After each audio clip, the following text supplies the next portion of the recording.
You've heard of Need for Speed if you've been driving any kind of car game ever, because there's been a lot of them and they're very, very successful. We've got a new one coming out right now. So tell us all about it. We've got Leanne, who's the producer on the game, and we've just seen Most Wanted recently. What's this one all about? So this is Need for Speed Rivals. It's developed by Ghost Games in Gothenburg in Sweden. And this is all about the cops versus racers. So we're bringing back the much-loved cop versus racer concept from Need for Speed. So you can play the game through as a cop or as a racer, and the progression is completely separate. And you can swap at any time. Really? So if you want to go to like the good side or the dark side, you can do that? Yeah, you can do that at any time. So you can play 40 minutes as a racer and an hour as a cop if you want to. And the races are much more about going off on their own, trying to get as much SP as possible, which is the speed points. And obviously running away from the cops. And then for the cops, it's more about working as a team to try and bust as many races in the world as possible. But the biggest innovation that we've got this time around, which we're showing at E3, is a system we call All Drive. What's All Drive?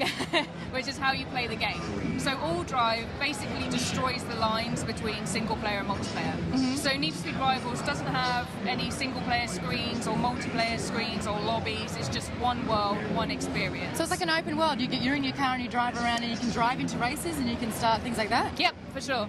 And the best thing about it is I could be driving around the open world, starting my own race, doing my own progression. You could be in my same world, driving around doing your own progression, but we're in the same world at the same time, and then we could come and do a race together, just seamlessly. We could pass each other in the street and just do a race together. And then we can go off and do our own separate things, but we're always in the same world, having the same experience. So you'll just be driving along, just kind of checking out the area, and you'll see another player and it'll have their name over there, and you can kind of initiate a race. Yep, you can just press L1 and you can just challenge them right there on the spot. So it's like the old Western gun draw. Yeah, it's just like but seamlessly. In cars. Yeah. Now the best part is about all of this, you are a lovely lady. What is it like being in the games industry, getting like a car game really, really successful more than once? How does that feel for you? I love it. I love cars, I love Need for Speed, and I love games, so it's great for me. Perfect combination. And this one in particular, we are going through the cops versus the bad guys. The racers, let's not call them bad. What do you prefer to play?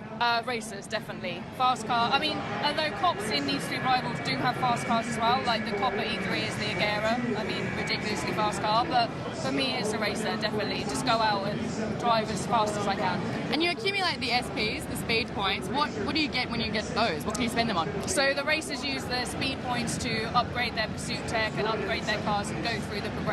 So all of the system and the speed points are all linked into the progression. What's your favourite car? In the game or ever? Both. Let's start in the game.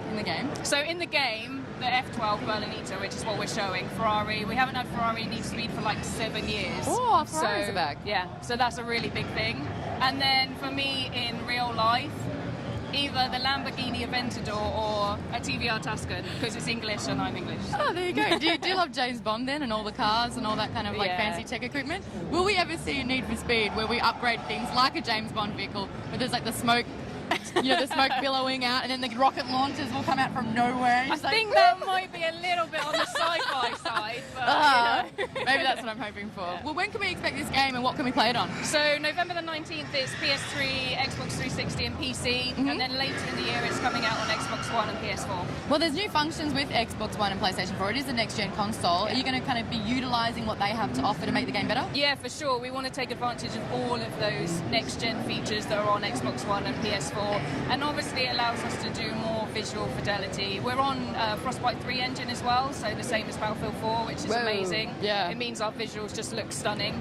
And obviously we just want to, for the all-drive concept, we want everybody to experience that, so it will be the same across all systems, the seamless integration. However, we might be able to do more players on Xbox One and PS4, but we're still deciding that right now. Right, but if you've got a game console right now, if you've got an Xbox 360 or a PlayStation 3, the end of the year you can get it. Yep. Or sooner. You can go in with the all-drive experience and have awesome time.